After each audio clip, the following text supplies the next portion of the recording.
Right, guys, another quick video. Recently received a few messages in regard into best kind of like training splits, training programs, overall kind of what's the best method to gain size and so on. So I'm going to try and address all these issues and trying to basically make it as simple as possible. I think a lot of us fall into the trap of, we see these people that we, review as just phenomenal athletes or muscle experts and so on. Jay Cutler, Ronnie Coleman, Dorian Yates, and so on.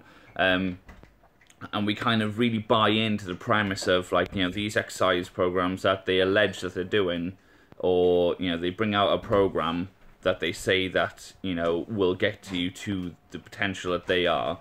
It's a complete falsitude on their part.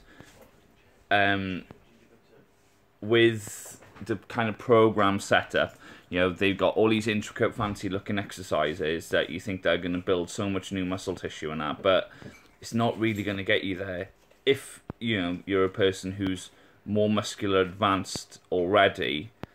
So you're already on stage, or you could be a person on stage already. You got full, overly developed muscular system. Your muscle-mind connection is phenomenal, and your nervous system is firing correctly.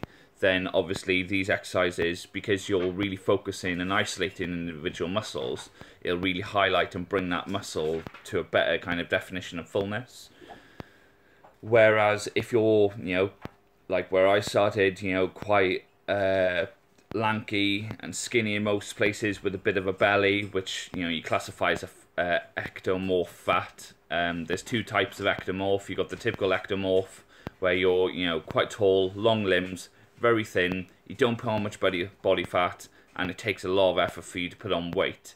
Then you got a second type, which was myself, which is typically an ectomorph, but you hold a fair amount of body fat around your stomach. Normally that's due to something that you've created yourself.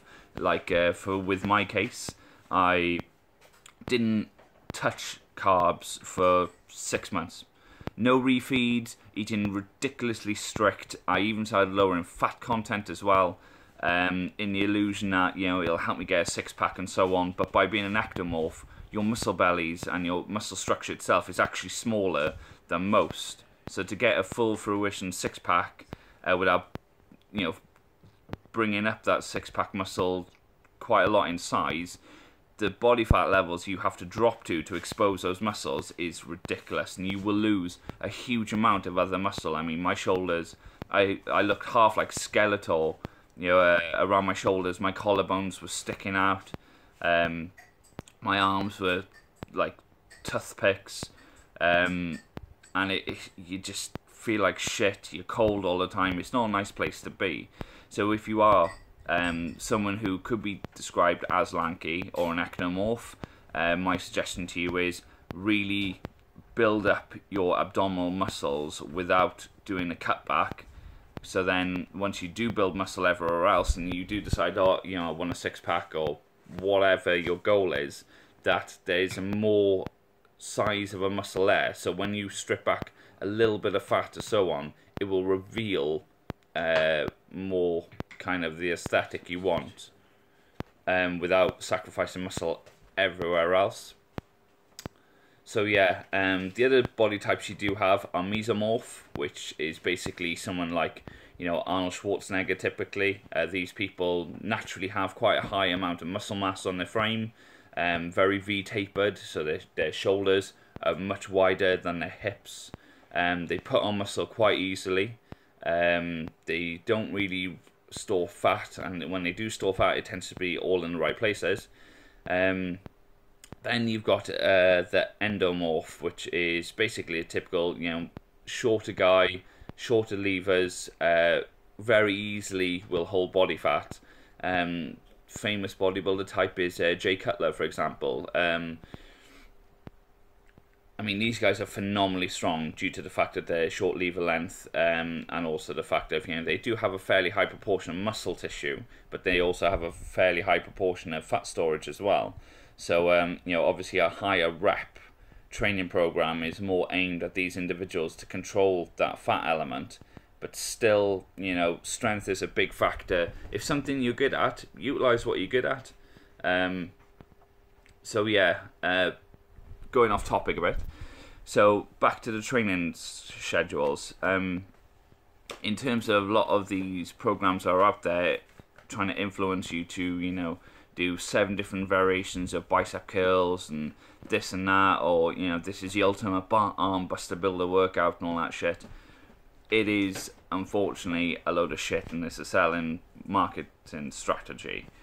There's only a handful of famous programs out there that I believe do kind of promote a positive side to it. Dorian Yates' Blood and Guts program, what I think anyone can take away from that program is the fact of, if the intensity you're training with isn't there, then you're not really going to reach the goal you're aiming for if it's muscle build.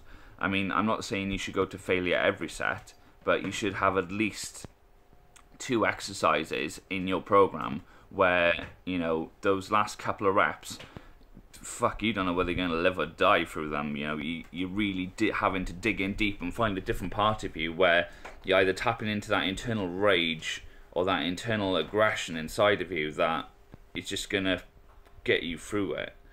I'm not a massive believer in ridiculously high volume because unless you're on steroids, your cortisol levels will go through the roof, which is a stress hormone that's created by excessive training or excessive stress, whether it's in the gym or whether it's your home life or whatever. And for a male, cortisol levels at an elevated rate is not a good idea.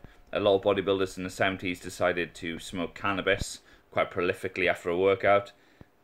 Phenomenal result in controlling cortisol. I'm not recommending people go out and start, making spliffs and getting blown out of your head and that. What I do suggest is either reducing your training schedule down to 45 minutes, maximum an hour, and that is with a warm and cool down involved with that time length. And also, in terms of your personal life, if you have a particular problem and you cannot physically lay your hands on that problem and do something about it or change some aspect of that problem, then I tell you what, stop worrying about it. I know it's a kind of hard concept to grasp, but if you can't physically do anything yourself to change the outcome of that problem, then you just got to sit back and ride it out. And that's the only option you do have. So if that is your only option, then why stress about it? Because whatever will happen in that problem will happen regardless, whatever you do. In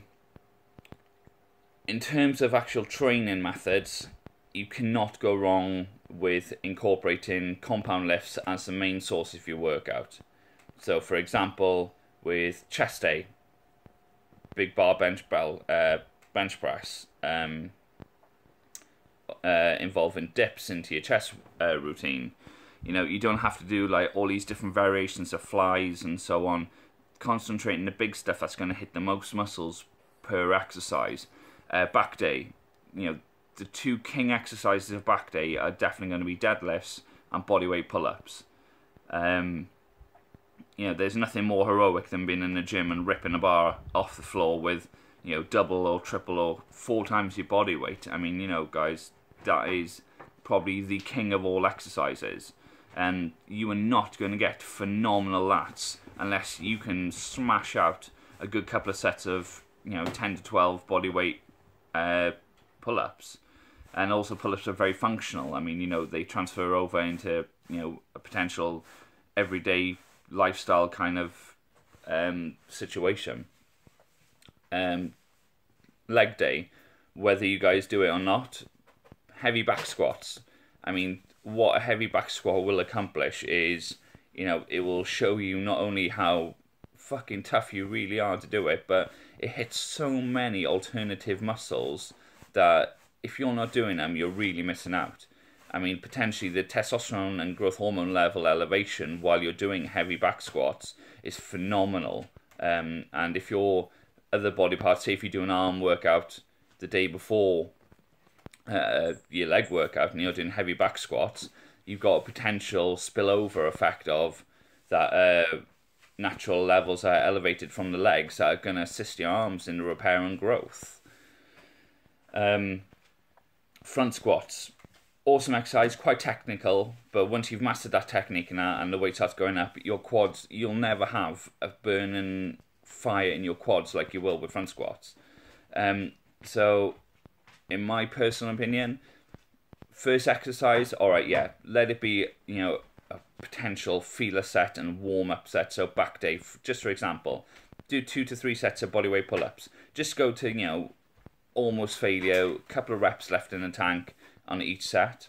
And then the second exercise you should be doing is deadlift, without question. I know a lot of people claim that they have back issues and so on, but if you've got back issues, then surely you should be going to see a professional to have those issues rectified. And, there's certain countries in the world that are actually treating osteoporosis with principles of, deadlifting, especially in later age or people who have issues with spinal injuries. So yeah, don't be scared to do the big simple stuff, because that stuff is going to hit more muscle and create more of a change in you than anything else that you can possibly think of. So remember guys, keep it 45 minutes to an hour with a warm-up and a cool down, because it is important. Then you want to focus on at least having one big compound lift in your routine. Anywhere from 3 to 5 sets. The rep range will vary on you. If you're so let's say you're a mesomorph, concentrate on anywhere from 6 to 12 reps, but fairly heavy. If you're an ectomorph, then concentrate on heavy, anywhere from 3 to 8 to 10 reps. And then endomorphs, obviously the higher the rep range, I would probably suggest more to 8 to 15. So yeah, that's my basic and simple advice on training programs, guys. And just be careful when you're kind of looking through potential famous people you aspire to be. The fact of they're there to sell and make money. They're not probably going to give you the best bang for your buck. So trust your own instincts and go off some very simple, plain old school advice. Anyway guys, I'll speak to you soon.